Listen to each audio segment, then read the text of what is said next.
What was the first paycheck or like first amount of money you made from that? How much was it? Yeah. It was not a lot. So going back to your journey, how does someone go from investment, M&A, finance background to starting a vet pet company? How does that happen? So it's interesting. So I'd always worked on either the buy or sell side. So, investment banking straight out of school, did it for 5 or so years. How are you deciding where to scale, how many to scale? We had the right business model and that we could see the road to profitability for all 4 locations. And we felt if we got that nailed What's the biggest bill you've ever seen in the pet space? globally, it's over 75 million annually. It's Hey guys, welcome back to Funds and Founders. We have Michael on today. I have this bit where I say that retention on YouTube is like 3 minutes nowadays. So I have everyone plug whatever they want to plug. So if there's anything you want to plug, what people should know about you, now's the time to do it. I don't have anything to plug. But yeah, we'll link everything. If folks want to reach out and just connect with you, we'll link all your LinkedIn and everything, whatever you recommend. But I like kicking things off with asking, where do you think your entrepreneurial journey started? Probably when I was a kid trying to learn how to make money when I was 12 years old. And, I wanted to buy something. Parents weren't giving me money, so I had to figure out how to make it, right? So I started paper route, think of like a paper boy back in the day when we had newspapers in my neighborhood. And started doing that to make some money. I had to get creative around how you make money as a 12-year-old. So that was one of the few jobs you could do. What's one learning you had from that experience? If something stuck with you till today from running that paper route? You really had to dedicate time to it. So I had to do it before school. And so I'd be up at 5 a.m. It'd take about 2 hours to do the whole thing, get to my dad would take me to the newspaper place, pick up all the newspapers, and then take us back to the neighborhood. And we'd go through the neighborhood and sling him out the side of his van onto people's driveways. But it was really that commitment of getting up early and getting after it, getting it done, because you can't miss a day. Paper route, if you commit to it, you're doing it. Yeah. People get pissed when they don't get their paper. What was the first paycheck or like first amount of money you made from that? So how much was it? Yeah. It was not a lot. I forget how much I was paid. It was like a quarter per paper thrown or something like that. So it was not a lot. Do you remember what you did with that first bit of money that came in? Bought baseball cards. Okay. Do you still collect and do that today? I don't collect anymore. I still have them, but I haven't collected since I went off to college. Have you looked to see if you have any $100,000 cards? I don't have any $100,000 cards. I've got some good ones though. It's funny because I went back to India a couple months ago and I had like a really big Pokemon and Yu-Gi-Oh card collection. And my parents kept saying, I'm going to throw these away. I'm going to throw these away. But I'm like, no, like just leave them in the box. Don't touch them. Yeah. Because I didn't know what I had. I want to say the most expensive card is probably like a $200-$300 card at the most. Just that whole idea of like, there's people willing to pay hundreds of thousands of dollars for like certain cards. Yeah. Just blows my mind. But I'll tell you a quick story about that. So my dad was born in 1943. And so when he was a kid, he collected baseball cards, and it was, the Yankees were amazing, Dodgers were amazing. So he had cards like, players like Willie Mays, Mickey Mantle, Joe DiMaggio, all those guys. And he collected all those cards. He put them in a box, stuck them in his parents' garage, went off to college, came back from college, in the summer after his first year or something like that, and was looking for the box and couldn't find it in the garage, and went to his mom, my grandmother, and said, hey, where's the box? And she goes, oh, I just threw it away. It was just, cleaning up stuff, junk. She thought it was junk. And he was pissed, obviously, as you could imagine. Yeah. If she had kept those cards and he had kept them till today, I mean, Mickey Mantle rookie card is worth, I don't even know what it's worth today, but it was worth a lot, when I was a kid. So it's probably worth a lot more, but hundreds of thousands of dollars. So when I was collecting cards, he committed to, all right, we're going to make sure that these don't get thrown away. So I remember he bought a safe in the house to put them in case there was ever a fire. They were in the safe, so they would never get thrown away. So nice. So ultimately, when I got out of college and collected all my things from back home, I've kept them in that little carry case safe ever since then. Still have it. Nice. Pretty cool. It's interesting to see how these hobbies progress over time and how value changes. Because when I was playing with these cards, there was no concept. Like there was some collectible concept like when I was younger, but I had never even thought about these cards that I'm actually playing with and like doing these Pokemon battles with would like an asset of some sort that you could take a loan out against if you had a big enough, like just that concept just still mind boggles me that collectibles have so much value. But yeah, just interesting tangent. Talking about your career, started a paper boy. I know in your professional career, you've done a bunch of like finance stuff, M&A stuff, and then Thrive Pet Care is what you did for the majority of the last 10 years. You just took on the CEO role of Blue Cardinal Home Services, right? Right. Which is, if I want to sum it up, like a PE roll-up of Yeah. Mostly HVAC companies, or is it all kinds of homes? Yeah, it's HVAC, plumbing, electrical. So going back to your journey, how does someone go from investment, M&A, finance background to starting a vet pet company? How does that happen? So it's interesting. So I'd always worked on either the buy or sell side. So, investment banking straight out of school, did it for 5 or so years, and then moved on to the sell side, and then moved on to the buy side with a couple of different investment firms. What I noted when I was on the buy side was Just to clarify, when you say buy and sell, you're talking about like M&A, right? Like yeah, so mergers buy and side was acquisitions. like on the investing side. Got So it. we'd find companies to buy, to acquire, or to invest in. Got it. So we invested in public and private companies And on the sales side, you're more representing someone who wants to to either got it. raise Okay. money or sell their company. Makes Right. sense. And so advisory work on the sell side. What I noted pretty quickly was that the people who were making the most money in the room were the ones who had started a company and were selling their company or raising money for their company. Got Right. it. Those were the people that were the ones that had been the most successful if you look Yeah. at it in economic terms. That kind of struck a chord in me, knowing that if I had just stayed on buy side, worked at an investment firm, sure, I could do well in your career and it's fun, exciting, get exposure to a lot of different Yeah. things. But you never really take ownership of a business. You never really build a business. You might build an investment firm, but you're not building like the actual company. And I liked that concept of like building a company, whether that's working with the founder or being a founder. And I felt my skill set was adept at doing that. And so, when I was working for an investment firm, going back and forth from California to Texas, working with some portfolio companies in Texas, I met a high school friend of one of the founder of the investment firm, and he was a veterinarian. He had an idea. We got to talking, and he had an idea in his head and needed help to kind of bring it to fruition. And so we started talking together about how we could, kind of map it out, put the business plan together, see if there was any, juice behind it. Ultimately, we created what turned into what was called Thrive Affordable Vet Care. It was an affordable care model. The investment firm I was working with, myself and the veterinarian, considered ourselves all kind of co-founders of that Nice. business. We committed capital from the investment fund to open our first couple of locations, and as soon as we got those first couple open, it needed like full-time management at that point, and so I stepped down from focusing on finding new investments with the investment firm to focus on Thrive. And so that was my. Could you quickly talk about how long and how many iterations did it take from hey, you met this person, you have some idea to here's a business plan to let's raise and open and like what's our strategy for like how long did that process and how long was that? My first conversation, his partner's name was Jason, was in, I want to say December 2013. And then, holidays took place, and then we kind of picked it back up in January 2014. Committed to putting the plan together, got it in place probably by May. It took 4 or 5 months to bring it all together. Committed to pushing through on it, by June. So we had essentially got committed capital from the fund, Nice. the investment firm by then. And then it took us 6 months to get our first location open. So we opened in our first location in January of 2015. Got it. So all in all, the process took about a year. So quickly talk about you're not an expert at this point in the vet and pet space before you decide to start this, right? So what goes through your brain of like, what do you need to know? How do you adapt to it?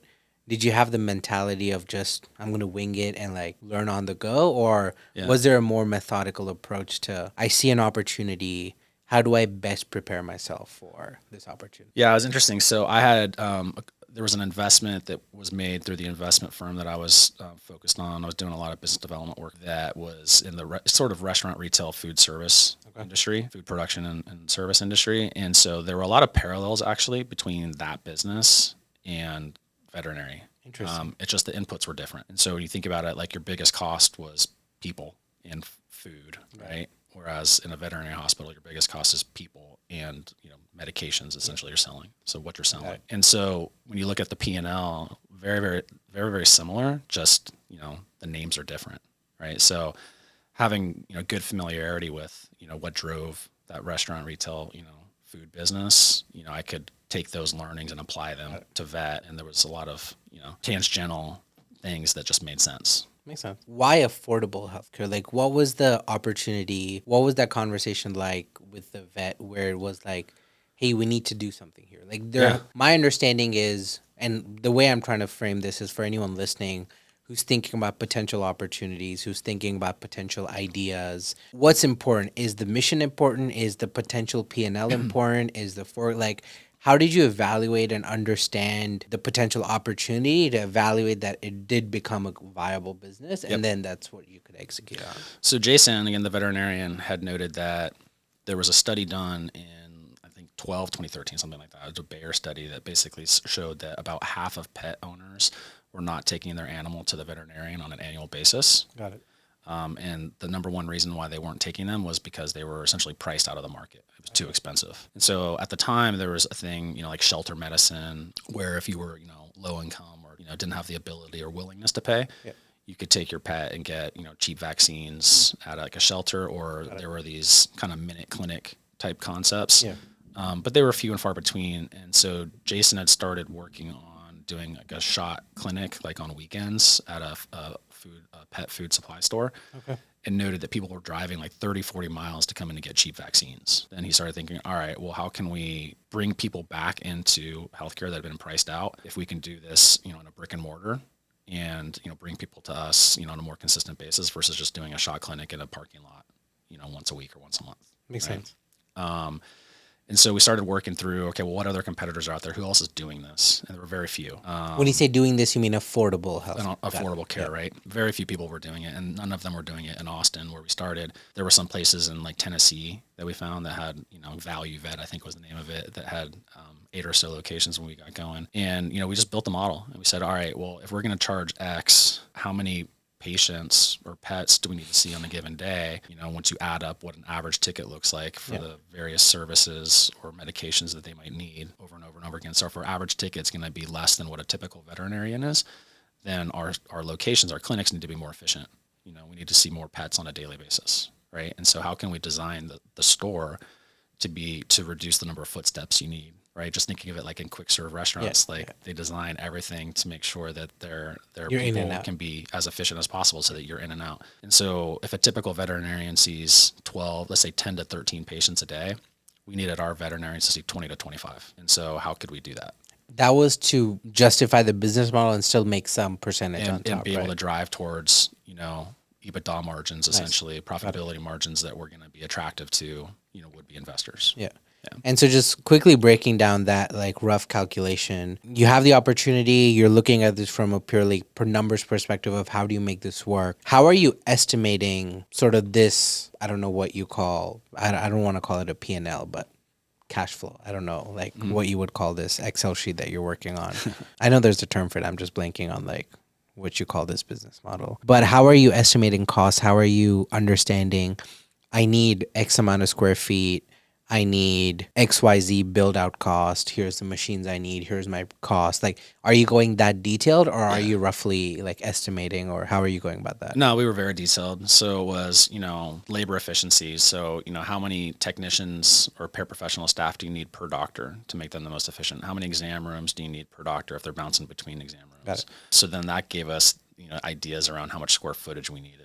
Right, if we were going to have one doctor, potentially 2 doctors working at any given time, and if you need 2 exam rooms per doctor to make them the most efficient on an hourly basis, and they each need 2 techs, then you have, if you had 4 exam rooms in a 2,000 square foot space, then you've got 4 techs and 1 person at the front desk, working with those 2 doctors, and then you could schedule appointments every half hour, and if they're seeing 2 pets per 30 minutes per 30 minute or per hour, 2 pets per hour per room, then they're seeing 4 pets in an hour. So if they're here for 8 hours, and they're working 8 hours. Now there's downtime in between because they take lunch or they're taking notes or they're doing other things. But we could create a model that therefore you don't have an hour long appointment like a traditional veterinarian hospital. We'd cut it in half, but by doing so, we had to cut out some services too that take longer.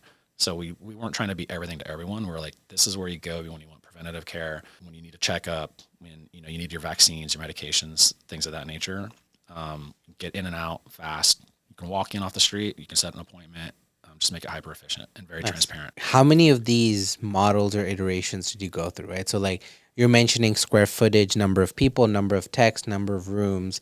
Now, as I add a variable, the potential complexity increases. So how are you evaluating what's the right, like, are you doing some sort of modeling where you're understanding every scenario and then like discounting scenarios as they don't make sense, or what, how are you coming to, hey, here's our ideal model that we want to start with, and here's what would make sense. We started with just doing research. So I mentioned the company that was providing, affordable care in Tennessee. We went out and visited, just understood what their service offering was. Obviously, my partner Jason was a veterinarian, so he had a ton of experience in the industry, knew how a typical general practice operated, the services that they provided, the charges, the prices they charged. And so we had a starting point where we're like, all right, well, if we remove this, then we can increase doctor efficiency, meaning they can see more patients in a day. All right, then we can change our price on this to this based on our costs. To make sure that we're driving the right profitability based off of, now you're seeing 2 pets an hour instead of 1. And so if your average ticket, seeing 1 pet an hour was $200, then can we see 2 pets an hour and still get $200? Makes sense. Right? So per visit, you're paying 100 versus 200 as the consumer. That's attractive. And so we built it that way, and we just iterated on it. And then frankly, we just tested and learned. So, we went into the first one and we weren't sure if we should be offering x-rays as an example, right? X-ray machine is the biggest cost in a general practice, typically speaking. And so roughly how much? Just curious. $50K, let's say, right? And you could finance it. There's ways you can get creative about how to get it there. So we weren't sure if we should include an x-ray machine or not. We started without one, and then we realized that we kept referring out x-rays, and we're like, all right, well, let's bring an x-ray machine in here because we think that we can generate enough. There's enough need for it based off of what we're doing. But we didn't know until patients started coming in and understood better what the needs were of the consumer. Did you guys hit the ground running? So like you mentioned May you had finalized, June you started building out the first one, and then Jan of the next year you had the place open.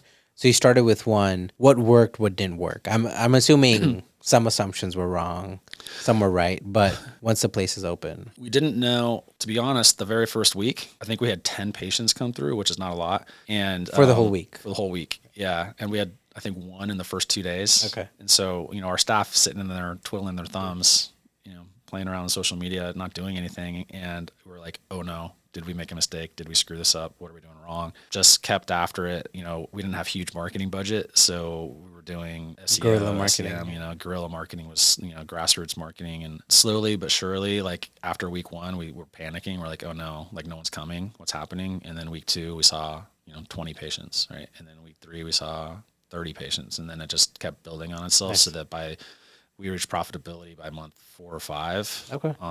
But on a high velocity type model, which was surprising. We thought it might take up to a year. It just started to take off. So by like June, very profitable by June, and then it continued. And by that point, we're like, all right, we started with 1 doctor, and we're like, all right, we're booked out 3 weeks in advance now. So we can add a second doctor. We have the demand to double our capacity essentially at that point. And that was exciting because we didn't know what that curve was going to look like. And, nice. The first few weeks we were freaking out.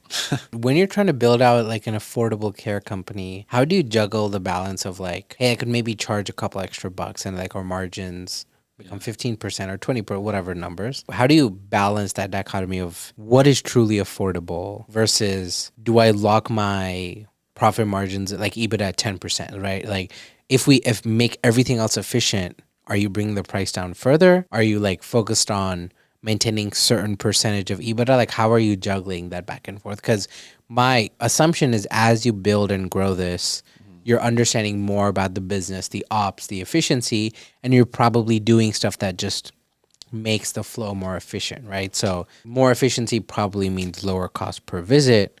So are you also bringing the price down over time, or how are you thinking about that? No, we weren't looking at necessarily bringing the price. We started low. If anything, I think we intentionally started low to test it, to see how low we could go. Yeah. And then we started to raise prices here and there where it made sense. So for instance, we had a ridiculously low exam fee to start. It was like $10. I think the cheapest competitor in the area was Banfield, who was like at 45 or $50 at the time. So if you're price shopping and you're price conscious and sensitive, you go online and do a quick Google search and find, vet near me and affordable, whatever. If our Thrive and Banfield pops up and you go to our websites and you see that we're charging a $10 exam fee and Banfield's charging a $45 exam fee, you're going to go to Thrive. 100%. Right. Yeah. And so we did that for like the first 18 months. We just kept it at $10 again to test to really get people through the door. And then we're like, all right, well, what if we doubled it to 20? That's still less than half the price of what our next nearest competitor is charging. Like, is that really going to change demand much? So we tested it and it didn't change anything. Nice. So, we just test and learn, and you kind of see where pressure points are. But, we were always gearing towards, can we build this towards somewhere between a 20 and 25% EBITDA margin Nice. business. And at our price points, based off of, rent and cost of living and all that stuff, it worked. The next part of the journey is going from one location to multiple locations. So how and when does that conversation start? We were always looking for a second location out of the gate. As a matter of fact, actually, the first lease we signed was the second store we opened because it took that long to negotiate with the landlord. Once we got into the negotiation process, and then the build out was complicated because it was an older building and so on. So we opened our first store in Round Rock, our first clinic in Round Rock, and our second one in South Austin. Got it. And so we always had the intention to open two. Just took 10 months. It was 10 months from between opening one to the next. And so by the time we opened the second one, we had learned a lot from the first one.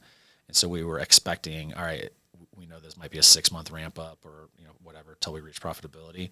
Our second location was profitable in month 2.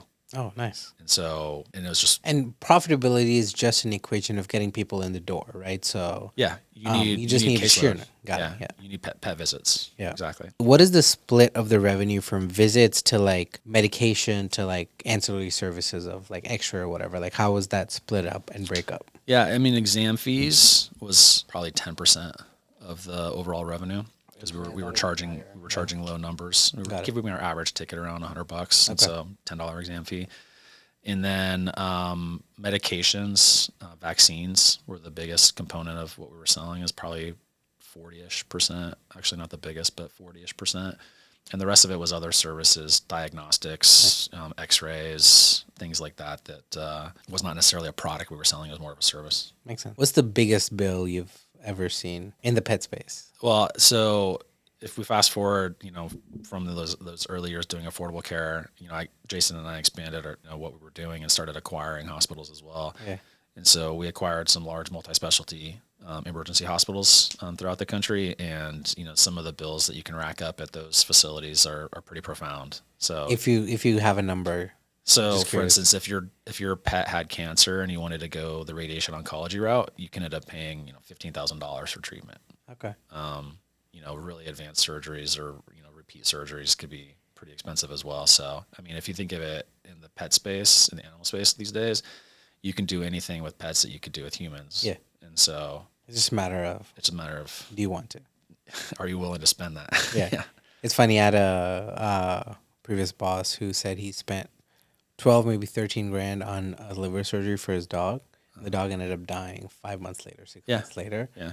But at that point, would you not do the surgery is the question, right? Because if this dog's been with you for 12, 13 years and there's a potential like that dichotomy of, do I spend this, not spend this? Right.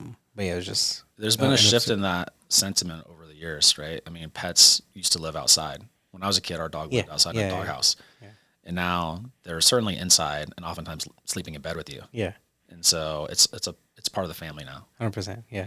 And I don't know where I was reading this stat, but there's some cities that have more dogs than kids. Oh, really? Which is just absurd. There's a couple of cities or like localities that have more dog population than kids, which is just absurd that you get a dog before you get a kid nowadays. But oftentimes that's true, especially with the younger generations where you know they're not buying homes but they're getting pets. Yeah. Open a couple locations. What does that journey look like? What does that scale up look like? What was one of the biggest challenges you had in that maybe first 2 to 3 years of going from 0 to, I don't know how many locations you scaled to in the first couple of years? Yeah, we went to, I'd say in the first 18 months, we went to 4. We opened our 3rd and 4th in Houston. Okay. So we wanted to test a different market, see what we can learn there as well. Had a different experience in Houston in terms of how they ramped. It was a different market. And so what was the question again? Sorry. So these first 2 to 3 years, you're scaling. How are you deciding where to scale, how many to scale, who to hire? When you talk about Austin, Houston, someone needs to run those locations, right? So how are you thinking about team building, growth? How many is too many? How much is not? How are you thinking about that scale up journey? Yeah, so we didn't know getting into it, right? We had committed to doing the first 2 in Austin, and then we wanted to go up to 4. That was the funding we had committed, essentially. And so we wanted to do the next 2 in Houston. The investment firm that had invested in us was based in Houston. Got And it. so we want to put one in their backyard as well. In terms of, we were focused first on making sure that those four, we had the right business model and that we could see the road to profitability for all the four locations. And we felt if we got that nailed, then we'd be able to go out and raise additional capital to, build the next 10 essentially. So we really focused on that, and it didn't require a lot of, centralized infrastructure necessarily with only four locations. I mean, we had like a market area manager for Austin, who oversaw the two locations. Got it. We had a medical director who oversaw, just making sure we're practicing good medicine at both locations. And then, there was me that was, doing a bunch of Everything non-medical. analytical stuff in the background, right? Yeah. Building a bunch of Excel spreadsheets and Yeah. analyzing everything upside down and sideways. And so there wasn't a ton there. And then, when we figured we were going to raise real institutional capital, the infrastructure that we were going to put in place was going to be much more significant. And so we didn't do that until summer of 2016. Okay. That's pretty, I would say that's 18 months. It was 18, yeah, a little over 18 months. Yeah. And so at that point, we had a brand new business plan for how we wanted to grow and scale the business. And that meant bringing on, I'll refer to it as a real management team. Got it. Versus me pretending to be one. But why decide to, like, was it more there's opportunity, it's working, we want to go bigger?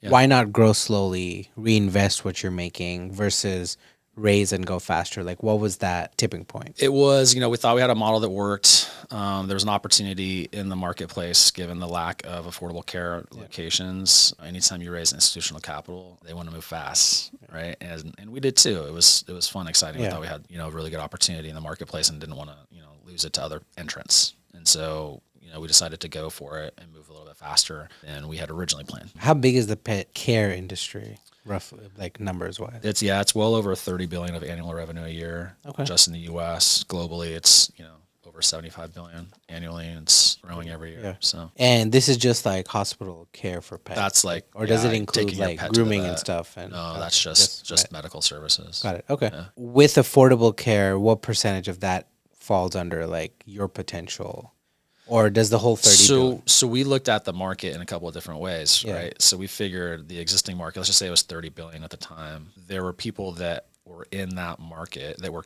participating that didn't really, were out above, out over their skis, right? In terms of what they're paying for vet care. So if there was an other option for them to do an affordable care or to pay less, they would choose that. Got it. What piece of that market, we weren't sure exactly how Got big it. that was. Makes sense. But where we felt we had an opportunity was there's 50% of pets that aren't going to the vet annually. And the number one reason was because of price. Well, that's a huge portion of the pet population that's being underserved or not served at all. And so we figured if we could get a chunk or market share, just segment the market from the existing people who are seeking veterinary care, get a piece of that, whatever size that is. There's this huge piece of the market That's just not even part of the market. Yeah, that's untapped that we could bring back into veterinary care that we thought was enormous. Makes sense. Got it. Okay. Pretty cool. So you raise money. What happens after that? What does the journey look like? How do your responsibilities change? What does scaling mean at this point? And I don't know what Thrive's at right now. Like, if you know a number, what's the current location So we count? had shifted our model. We were doing de novo under the Thrive brand. And Jason, my business partner, had 10 other hospitals that he had accumulated with other veterinary partners at that the time I met him. And so we decided to go on a buy and build strategy. And so then I started focusing on not just de novo and the Thrive brand and site selection, build out of new locations, but also acquiring hospitals. And so the money that we raised in 2016 was geared towards running with that dual strategy. At that point, we had capital behind us. We made a number of acquisitions that added free cash flow to our company that allowed us to go out and make some key hires, on the operations team to build out a real operations team for the Thrive brand so that they could continue to grow and build out that brand, as well as a management team to focus on, managing hospitals as we acquired them going forward and building to the portfolio. So we grew pretty rapidly from when we raised capital until, we had a liquidity event just as COVID was hitting us.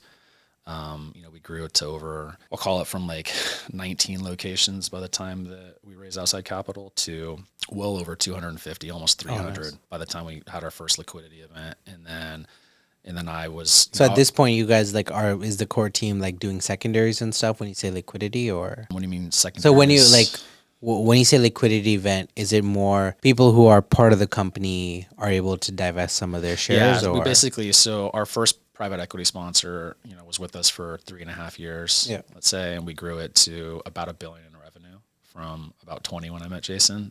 So pretty significant growth in that period of time. And then a new private equity investor came in and bought a majority of the business. nice, So everybody who was shareholders of the company they had an got exits, opportunity to sell got it. in that deal, Got it. essentially. And was that good timing pre-COVID? Because I want to say after It COVID. was crazy timing because we literally closed the transaction on March 31st of 2020, if you can Okay. believe it. Yeah. It Technically, was, that was like COVID had been announced per well, the se. Yeah. shutdowns had happened, Yeah. Yeah. Yeah. right? I mean, everyone, I remember it was like middle of March, and we made the decision to tell everybody to work from home. And then we literally, the last 2 weeks of the March, was working from home to get the deal closed. And luckily, we got it through. The timing was crazy.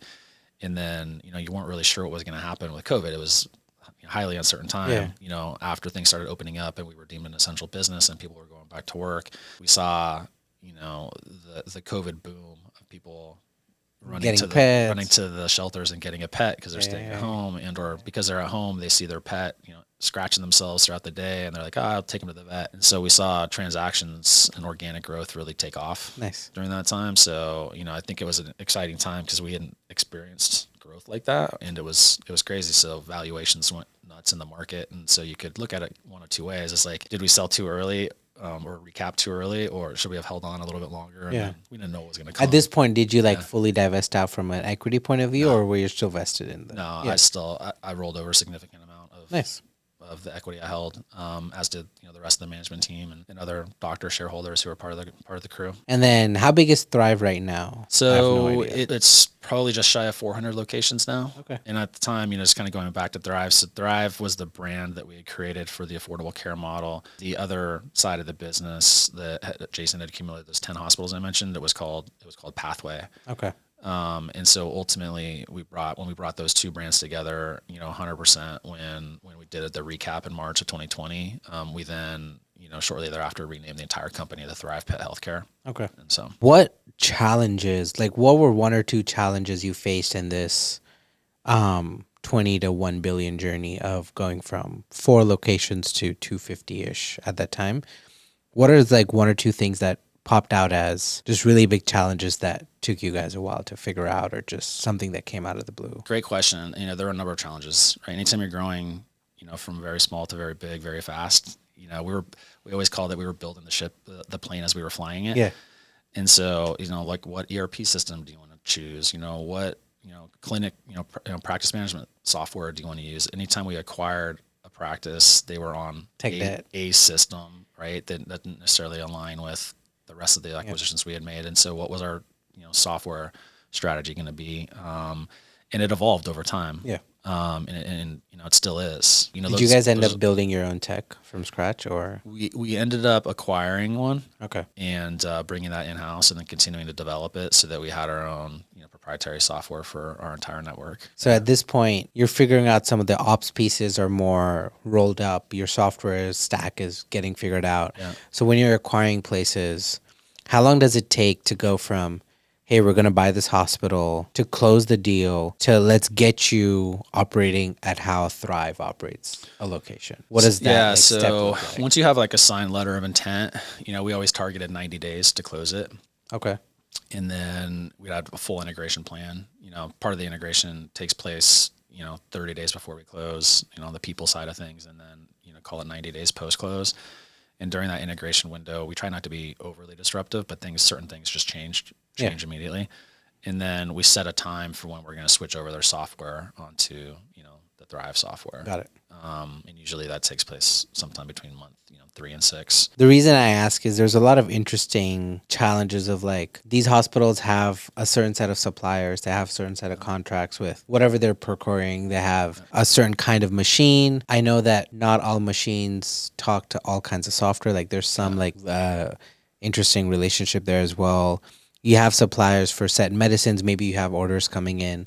So I was just thinking about the complexity of how do you move that to your centrally operated? It was The distribution channels in vet are very good. And so we had preferred vendors like Got it. on the distribution side and the pharmaceutical side where we Got it. had better contracts since we got better pricing. Yeah.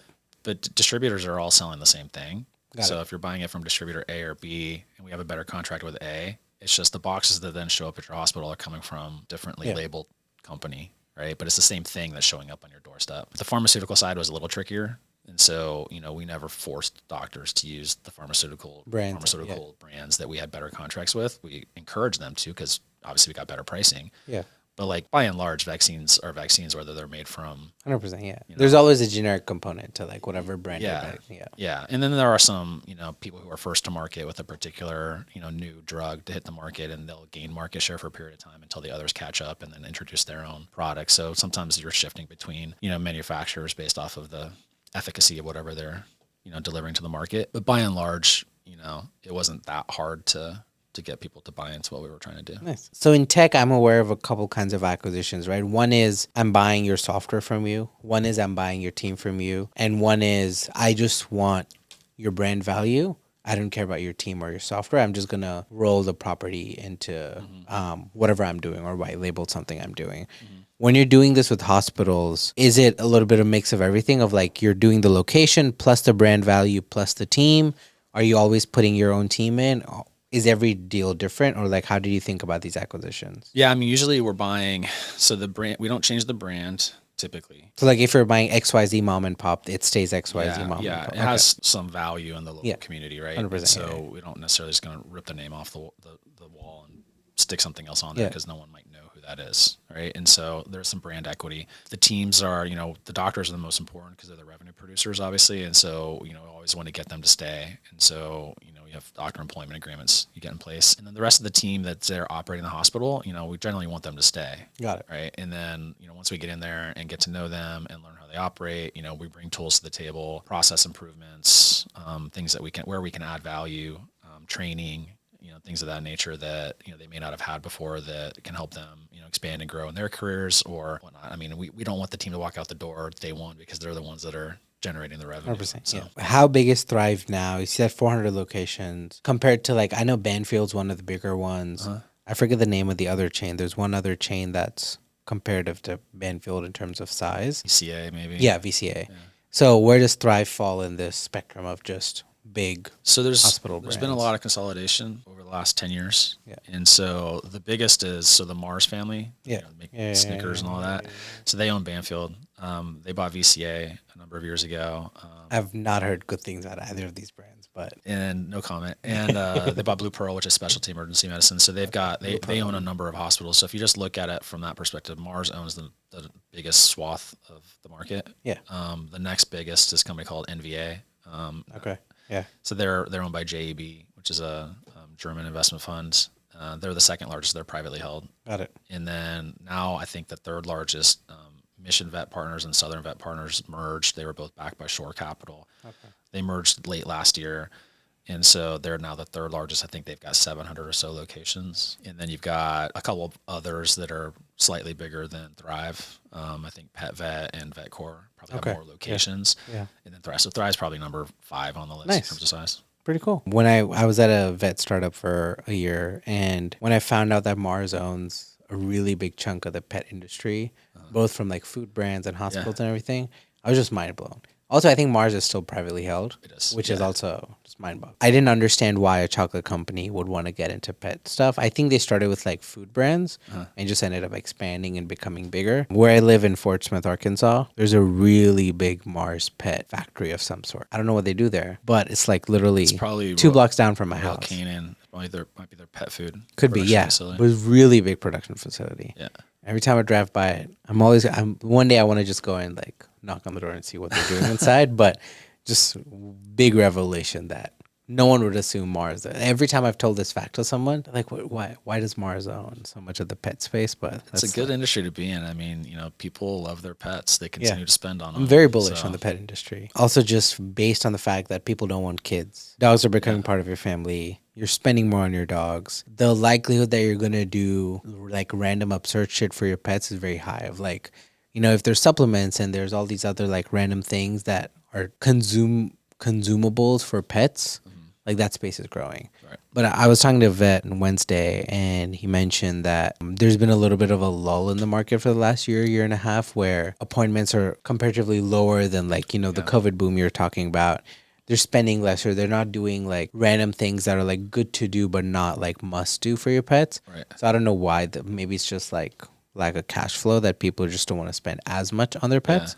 But he said there was a temporary lull in the market. There has been, yeah, the last few years, transactions have been declining. Yeah. Yeah. Any thoughts on why, or like what? It's a combination of a number of factors. So, there's consumer sentiment, right? People are trading down. I've seen that in the home services industry as well. Repair versus replace. Got right. it. There's, you're not getting the checks from the government. The stimulus is gone. Yeah. Right. And So you don't have discretionary. yeah, less discretionary income. Let's say there's been inflation everywhere, so people are picking and choosing. Hey, where do I need to spend my money? And wages haven't necessarily kept up with inflation, and so people are getting squeezed a little bit, especially in the lower end of the Market, spectrum. yeah. Yeah. And then also, another contributing factor is a lot of pets that came into the industry during the COVID years were puppies, right? Were young. Puppies and older pets are the ones that need to go to the vet much more frequently. But middle-aged pets, are relatively healthy. Yeah. They don't need to go as often. And Makes so sense. as those pets get into middle age, those COVID, I'll call it the COVID babies, Yeah. are now middle-aged. And so they don't need to go to the vet as Got often. it. And so there's a there's a spring in transactions and then fall off. And then there's probably as gonna they be a reach slump. middle age, it's like a barbell. Makes and then sense. as they get older in age, then they'll have to go more frequently. So they'll be. But you were part of the, I want to say 0 to 1 billion. Can you say how much Thrive does top line right now? Like whatever the number. I've been out of it for about a year and a half now. Yeah. And so, I'm not exactly sure where they're at, but they're over one. They're over one. Okay. Yeah. I was just gonna say went from 0, and we need some clickbait titles, right? So 0 to billion in revenue, top line revenue. But When we measured it, so we raised outside capital, as I mentioned, in August of 2016. And so by the time we recapped, we measured, I think we went 20, when I first met Jason, the 10 hospitals he owned was generating about 20 million. We went from 20 to a billion in 5 years. Nice. In total. And so we just for fun looked online, like fastest companies from 0 to a billion. Yeah. It's like, Google, Apple, I think Groupon was on that list. Okay. So they're all like technology companies or, consumer products. So the latest startup trend is to get to 100 million ARR the quickest, because I think ChatGPT was the fastest company to get 100 million users. There's been a couple AI startups that have gone to like 0 to 100 million with less than a team of 30, 40. Wow. Maybe 12 to 16 months, maybe even lower. I don't know the exact numbers, but like, you know what Cursor is? No. It's like the coding AI tool. Okay. So like you can code with Cursor, and like it just helps you code a lot faster. They're a team of 30, 40 people, but they're doing 200 million ARR, and they've been like super quick, like ramp up journey. So there's all these like AI tech companies. And so that every post I read on LinkedIn now, there's a founder like, we're going to do 0 to 100 million ARR the quickest. And like, here's our strategy and stuff, like clickbait stuff. But it's just funny to see how that's like the new, that's the current trend in the software AI space, is to how quick can I get to 100 million ARR? But Got it. I would say vanity metrics. I mean, if you're not profitable and you're burning, what's Doesn't the matter. point of Yeah. 100 million? Cash flow is king. What took the shift, right? So you scaled, you got like this big entrepreneur's dream of like, billion in revenue, top line. Also got an exit and liquidity. Why move out of the pet space? What was the trigger to go from 10 years in pets to home services? Yeah, I mean, the industry changed. I mentioned the COVID Yeah. boom, and then, kind of the fallback from that. And as interest rates increased, we were levered.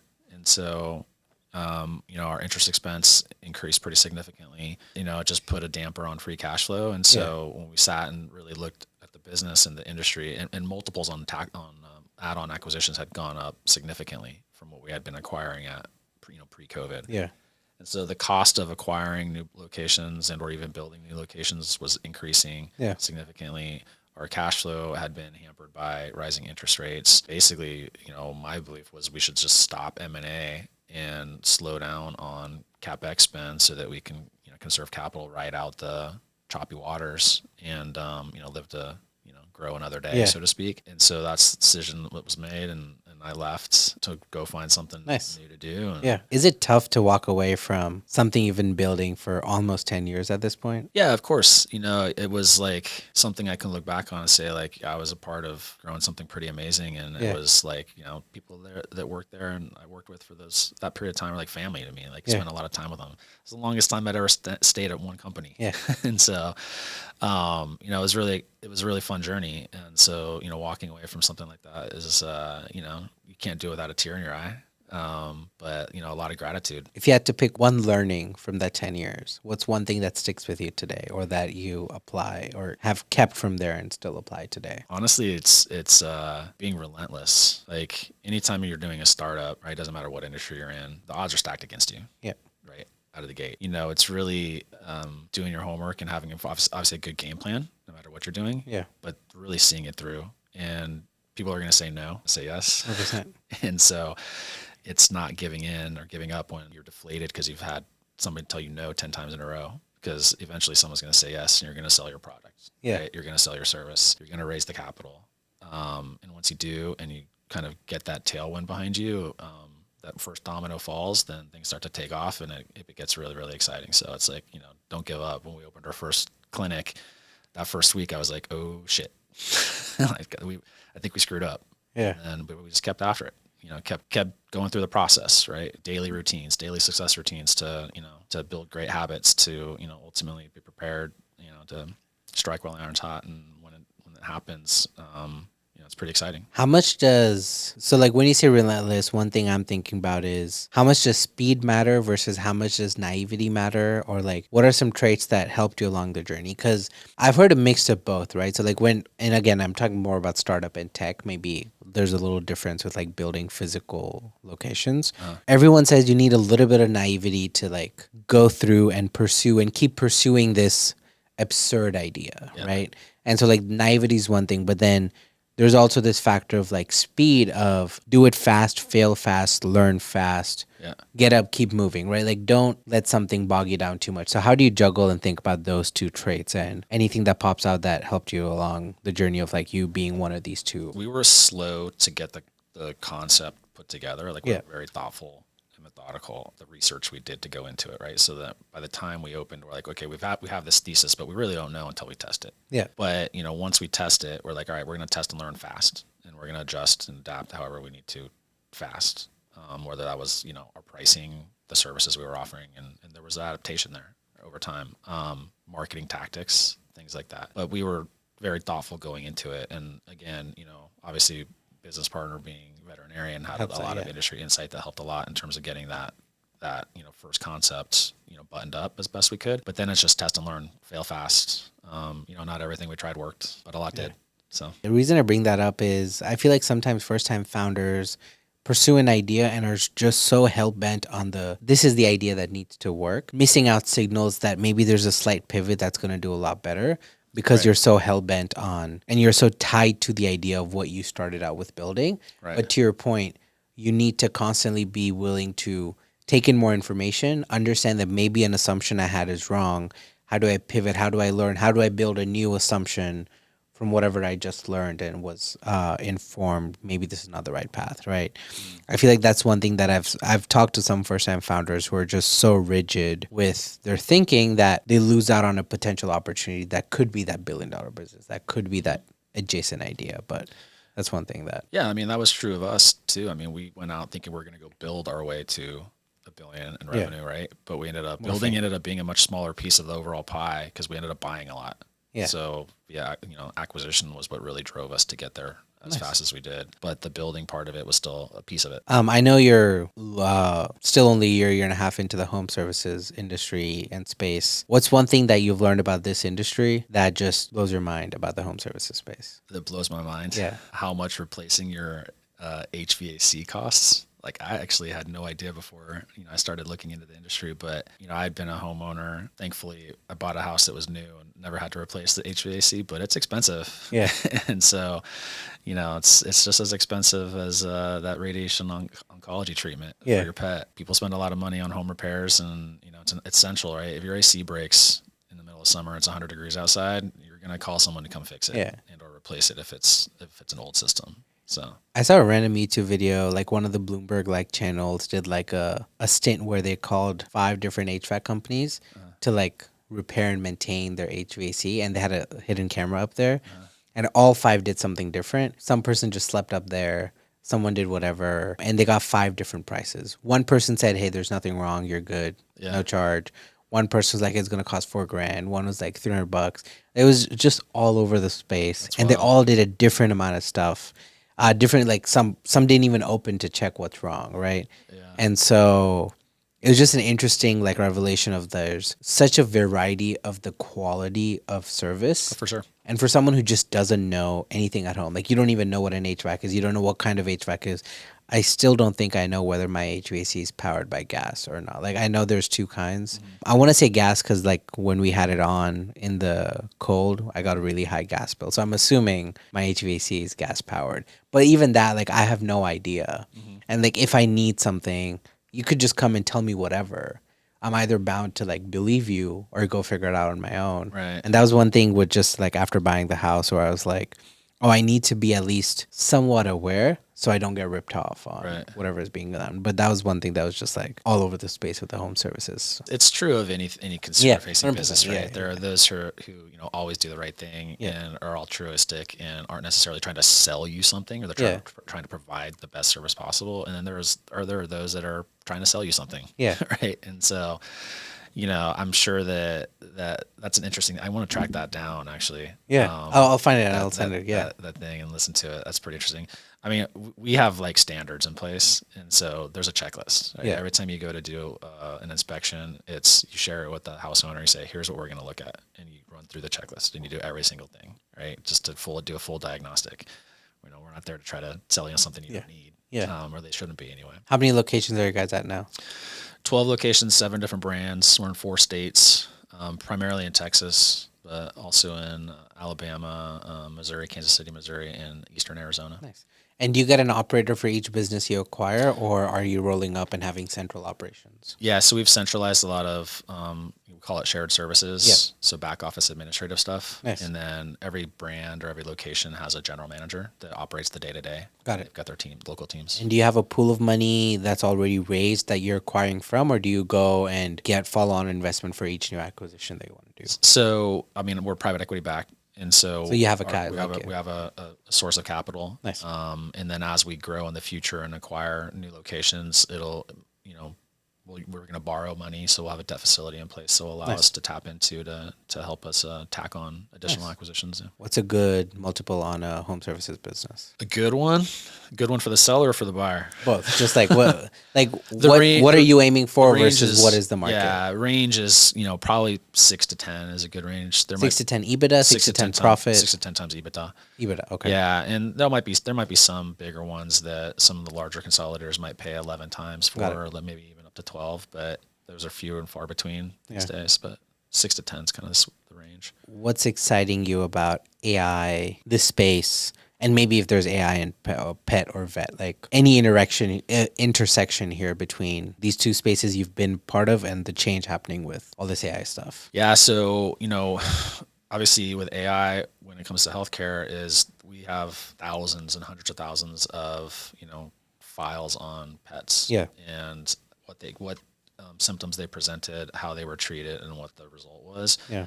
And so getting all that information into some of these data models will allow when you capture information up front before the pet comes in, the doctor even walks in the room. AI can help support that doctor in terms of diagnosis and treatment plans and things. Make the doctor even more efficient and basically more accurate too, based off of. And you guys are Thrive's already working on this? Thrive has been working on that. Nice. Yeah. And in the home services space, the way that we're looking at it is, all right, how can we, you're never going to replace a technician going to your house and actually doing the work. 100%. Right. And so we're safe Yeah. from that perspective. Yeah. How else can AI impact our business? Until Tesla builds HVAC robots. Until there are robots that replace, what humans are doing. Exactly. But how we're looking at it is, what can we use? How can we use AI in the call center to help either make our call center people more efficient and or even, answer phones after hours and be able to book appointments and, you know, sound like a real human being that you're Yeah. interacting with. Yeah. So we're working on solutions there. Nice. And In-house or using off-the-shelf providers or a mix of both? we're working with a third party to do something proprietary for Nice. ourselves. There are some off-the-shelf options that, you know, we haven't been too fond of yet.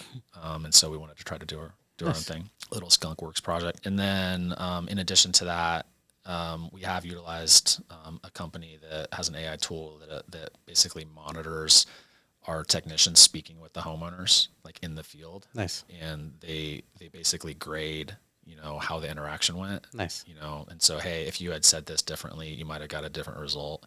Or, hey, you did a great job on selling this because of, you know, all the data they have that supports that when you say things a certain way or when you present a certain way, then you get more buy-in from the homeowner. Have you heard of these AI pins that have been going around? There's these voice record, like, you know what Plot is? No.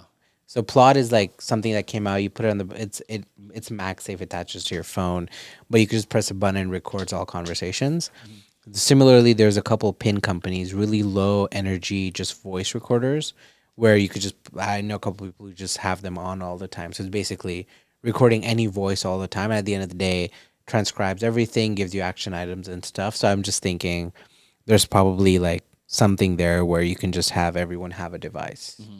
And these battery life is 2 to 3 days, just basically records everything on the job. And then you figure out what to do with it. And to your point of how do you build a model to train and stuff like that. But that's super interesting. I feel like there's a line between where I know people who are like, oh my God, privacy, like this, you're recording that. My take is everything's already being recorded. So like if you truly want to be like not have your data anywhere, like there's a lot more you have to do. Like I don't think these things are going to affect as much, but they're just going to help you optimize and live better because it just understands patterns that you're never going to be able to understand. So I'm bullish on that. I just know that there's going to be a hurdle of like, how do you get over the privacy and like, you know, everything about me hurdle? My point of view is everyone already knows everything about you. So like if someone truly wanted, like I can be targeted on so many levels with so many items that I like that it's ridiculous that I mean, there's only so much I can do to like prevent my data from being out there. But that's something interesting there. But yeah, no, I mean, I don't have any other questions for you. There's so many like random tangents I went down on, but appreciate you coming on. I appreciate the time. Is there anything you want to plug? If anyone should reach out, is LinkedIn the best place? What can we link for you? What can we plug for you? Connect with me on LinkedIn. It's probably the best place to get a hold of me. And what kind of persona would be best to like reach out, get advice from you? Like what industries, what spaces, what can someone reach out about? Yeah, that I mean, would be helpful. Anybody who's, you know, working with a private equity backed company, you know, I've done it for a while now, on both sides. Nice. And so working for and working with. And so it could be helpful there if they have questions or, you know, how do you navigate certain things? Anybody who's looking to do anything in the consolidating industry. Nice. So like I said, I've been working in consolidation for over 10 years in a couple of different industries. And so a lot of learnings along the way I could potentially be helpful with, but happy to help anybody however I can. Nice. But I appreciate you coming on. We'll have to get you on back in a couple months once you're reaching $1 billion top line with home services. Couple months, yeah. We'll go from there. But no, I appreciate the time. And all right, awesome. Thanks. Thanks for coming on.